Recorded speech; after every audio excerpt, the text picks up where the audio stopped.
Welcome to Turf Talk Graveyard Edition. Van Saratoga claimed another one. Before we get to the Travers itself, Graveyard of Favorites or Graveyard of Champions? I'll say Graveyard of Favorites. Yeah, that's what I think. I yield to you as more the history guy than I am. I'm not sure where this champion stuff came from. I always grew up with favorites, and some video I saw of Harvey Pack referred to it as such. So to me, between you and him, that settles it for me. May the horse be with you. All right. No, horse was with some, if you're a keen ice fan.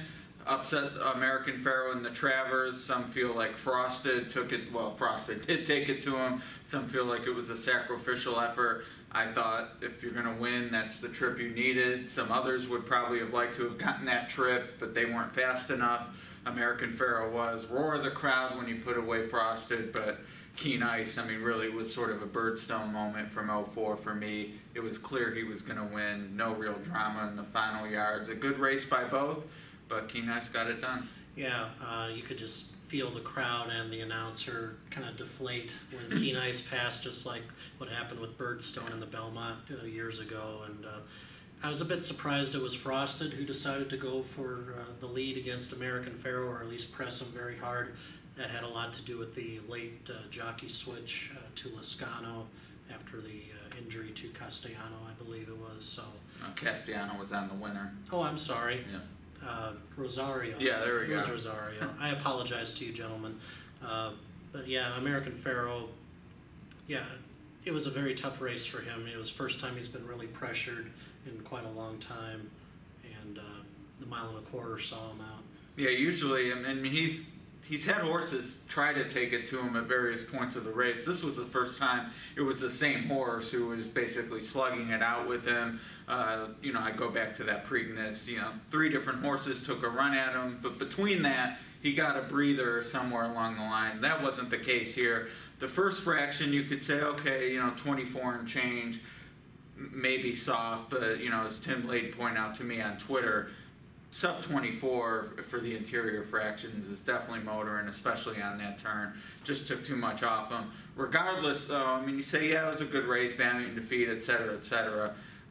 Nothing about that race told me that he can defeat Honor Code or Beholder if either of them bring their A game to the Breeders' Cup. Yeah, I think it was kind of I don't know if wasted effort is the proper term, but as I wrote in a blog on twinspires.com today, the last month American Pharoah's been spent time punching down to his competition, running in the Haskell and the Travers, whereas I think a better lead up to the Breeders' Cup probably would have been to rest him a little bit more, run against older horses, get that experience, run a mile and an eighth now, maybe a mile and a quarter in late September, but now they're facing possibly training him up to the Breeders' Cup rather than running him in another prep race. I don't know if that was the ideal situation they were looking for when they entered the Travers last week. So this loss may have thrown them off their stride a little bit as far as getting him ready to peak in the Breeders' Cup Classic.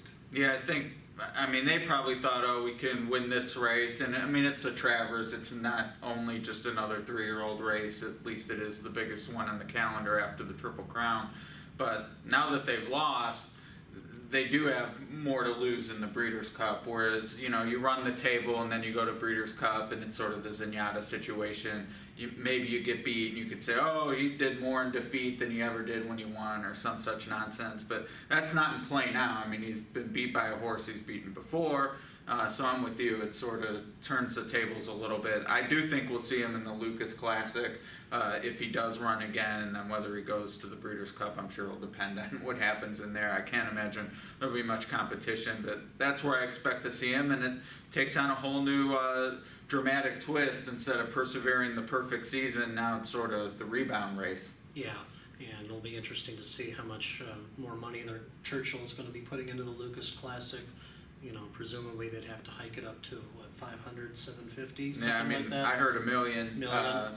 But he lost, so I don't know if that changes anything, but probably not. And, he's not going to get the honor codes and the tonalists who will all be pointing for the Jockey Club Gold Cup.